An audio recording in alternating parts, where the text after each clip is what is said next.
दोस्तों, आज मैं आपके लिए एक थ्रिलर हॉरर फिल्म लाया हूँ जिसका नाम है अंडर द बेड।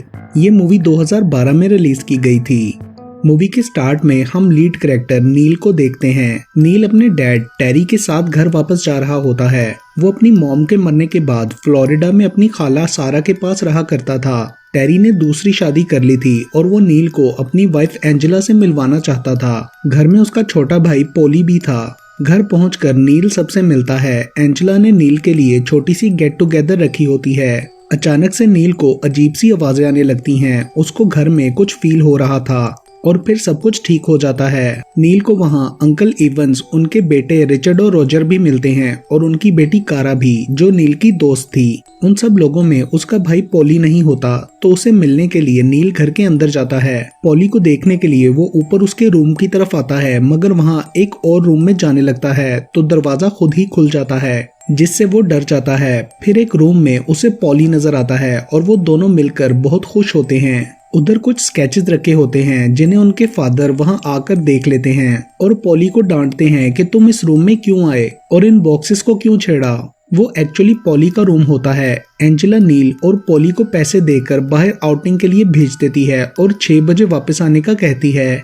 नील वहां से अपनी डायरी भी ले लेता है। वो दोनों अपनी साइकिल्स लेकर बाहर आ जाते हैं और अपने फेवरेट रेस्टोरेंट मिलानीज में जाते हैं। नील को वहां पर अजीब सी आवाजें आने लगती हैं और फिर पॉली के बुलाने पर वो नॉर्मल हो जाता है। उसके बाद नील अपनी डायरी निकालकर पॉली को एक स्केच दिखाकर पूछता है कि क्या तुमने इसे पहले देखा है। पॉली बताता है कि मैंने तुम्हारी ये स्केच बुक कुछ टाइम पहले बॉक्सेस में से निकाली थी और मुझे भी हर रात ये चीजें नजर आती हैं, इसलिए आई नो कि तुम पागल नहीं थे। मैं इस सब की वजह से रात को सो नहीं पाता और इस सब के बारे में एंजेला और डैड को नहीं पता। वो समझते हैं कि मैं तुम्हें मिस करने की वजह से सो नहीं पाता। नील पूछता है कि मेरी सारी चीजों को बॉक्सेस में डालकर तुम्हारे रूम में क्यों रखा है, तो पॉली बताता है कि मैं तुम्हें मिस करता था, इसलिए डैड ने सारी चीजें बॉक्सेस में डालकर मुझे तुम्हारे रूम में रहने की इजाजत दी थी। मैं हर रात वहां जाता हूँ मगर सो नहीं पाता। दूसरी तरफ एंजेला लॉन्ड्री रूम में जाती है तो अचानक से दरवाजा बंद हो जाता है और मशीन जोर से हिलने लगती है। कपड़ों वाली बास्केट भी अपनी जगह से हट जाती है। ये देखकर एंजेला बहुत डर जाती है। उधर कैफे में कारा 2 लड़कों के साथ आती है और नील को देखकर उसके पास आ जाती है। वो लड़के नील से कहते हैं कि क्या उस रात तुमने घर में आग लगाई थी, सो तुम्हारे डैड ने तुम्हें जेल से बचाने के लिए यहाँ से दूर भेज दिया था। तो पॉली कहता है कि इसे मुझसे बचाने के लिए भेजा गया था क्योंकि वो सब शायद मैंने किया था। ये सुनकर वो लड़के वहां से चले जाते हैं। कारा इस सब के लिए उनसे सॉरी करती है। फिर नील और पॉली घर वापस आ जाते हैं और नील के रूम में जाते हैं। नील के पूछने पर पॉली बताता है कि हर रात अंधेरे में बेड के नीचे से वो क्रिएचर आता हुआ मुझे नजर आता है, मगर कुछ कहता नहीं है। फिर उसके डैड आकर उन्हें डिनर के लिए बुलाते हैं। डिनर के टाइम एंजेला नील को बताती है कि तुम्हारा बेड मैंने पॉली के रूम में लगा दिया है। रात को वो दोनों एक ही रूम में सो जाते हैं। अगले दिन पॉली स्कूल जाता है और वहाँ थिएटर रूम में लेक्चर सुनते हुए उसकी आंख लग जाती है तो ख्वाब में उसको सामने एक अजीब सा क्रिएचर नजर आता है, जिससे डर कर वो चीखे मारता हुआ उठ जाता है। दूसरी तरफ नील बाहर रोड साइड पर बैठकर अपना और पॉली का स्केच बनाता है। अगले सीन में हम उन सबको घर में देखते हैं जहाँ टेरी उनसे कह रहा होता है कि तुम लोग नॉर्मल हो जाओ। दिन में होने वाले वाकये की वजह से पॉली को भी स्कूल से निकलवाने का कहता है और नील से कहता है कि तुम कोई जॉब करो। तभी फिर से नील और पॉली को ऊपर बेडरूम से कुछ आवाजें आने लगती हैं और फिर डैड के गुस्सा करने पर नील भी गुस्से में आ जाता है और कहता है कि आप लोगों को मैं अब भी पागल लगता हूँ, काश मैं भी मॉम के साथ मर गया होता। फिर वो दोनों रूम में चले जाते हैं और टेरी कहता है कि तुम लोगों के रूम का दरवाजा लॉक रहेगा। एंजेला उसे समझाने की कोशिश करती है मगर वो उसकी बात नहीं सुनता। फिर हम नील और पॉली को रूम में देखते हैं जो बेड पर जाने से डर रहे होते हैं। उनके बेड के नीचे मॉन्स्टर होता है। नील लाइट्स ऑफ करके आवाज देता है तो वो मॉन्स्टर रोर करता है और बाहर निकलने लगता है। वो लोग जल्दी से लाइट्स ऑन कर देते हैं। वो मॉन्स्टर लाइट से भागता है। वो दोनों ये कंक्लूड करते हैं कि अगर हम आवाज ना करें तो वो मॉन्स्टर काम रहेगा। नील पॉली से एंजेला के बारे में बात करता है तो पॉली कहता है कि वो अच्छी है, तुम्हें उसे एक चांस देना चाहिए। फिर पॉली बेड पर जाता है तो रोर की आवाज दोबारा आती है और नील टेबल पर सोने के लिए चढ़ता है तो मॉन्स्टर और ज्यादा रोर करता है। उसके बाद वो दोनों सो जाते हैं तो बेड के नीचे से धुआं निकलने लगता है और लाइट ऑफ हो जाती है। फिर अजीब सी आवाजें आने लगती हैं। नील की आंख खुल जाती है और वो पॉली को भी उठाता है।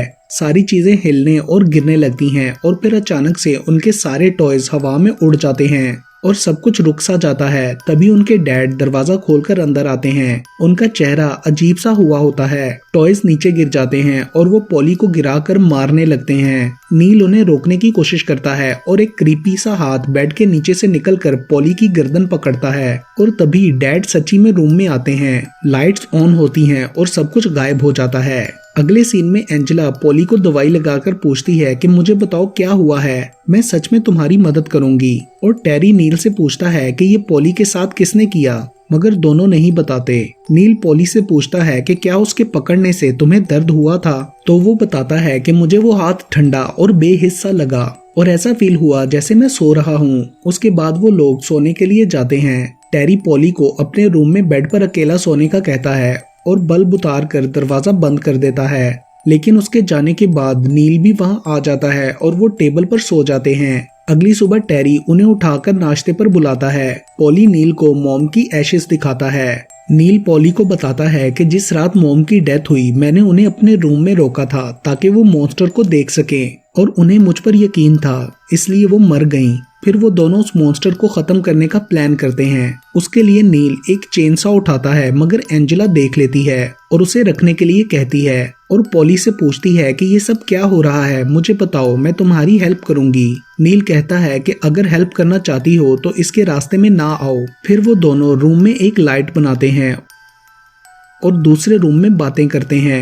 नील उसे कहता है कि हमारे डेड स्किन सेल्स हमारे बेड और चीजों पर गिरते हैं, शायद इसलिए वो मॉन्स्टर आता है। और फिर वो सो जाते हैं मगर रात को उन्हें वहां नील का पुराना बेड नजर आता है जो खुद से मूव कर रहा था और फिर उसमें से मॉन्स्टर निकलने लगता है। वो लोग जल्दी से भागकर छुप जाते हैं। उसके बाद अगली रात एंजेला और टेरी उन्हें उनके पिलोस और चीजें देकर मिस्टर एवंस के हाथ सोने के लिए भेजते हैं। मिस्टर एवन उन्हें अपने बच्चों के रूम में लेकर जाते हैं मगर वो लोग उनके साथ सही से बिहेव नहीं करते। पॉली को लगता है कि कहीं हमारे पिलोस की वजह से मॉन्स्टर यहाँ ना आ जाए। कारा नील को रूम से बाहर आने के लिए कहती है मगर वो नहीं जाता। उनके अपने घर में मॉन्स्टर उसी रूम में होता है और बेड से चादर खींचता है। फिर एंजेला वॉशरूम में होती है तो वहां चादर लेकर कोई खड़ा हुआ नजर आता है। उधर रिचर्ड और रॉजर नील से कहने लगते हैं कि तुम पागल हो, तुमने अपनी मॉम को मारा और घर को आग लगाई, तुम आखिर हो क्या चीज। तो नील कहता है कि ठीक है, मैं तुम्हें बताता हूँ कि मैं क्या हूँ।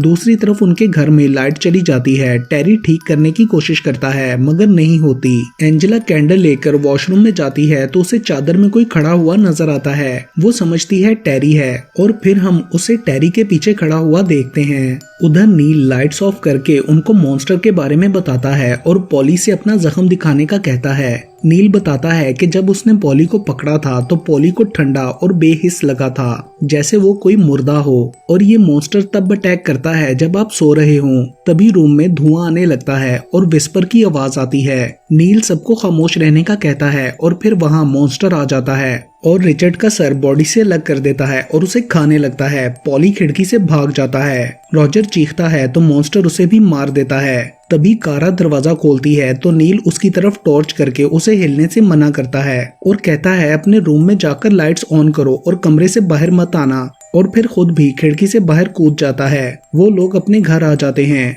टेरी पूछता है कि क्या तुम लोग 5 मिनट पहले भी यहाँ आए थे।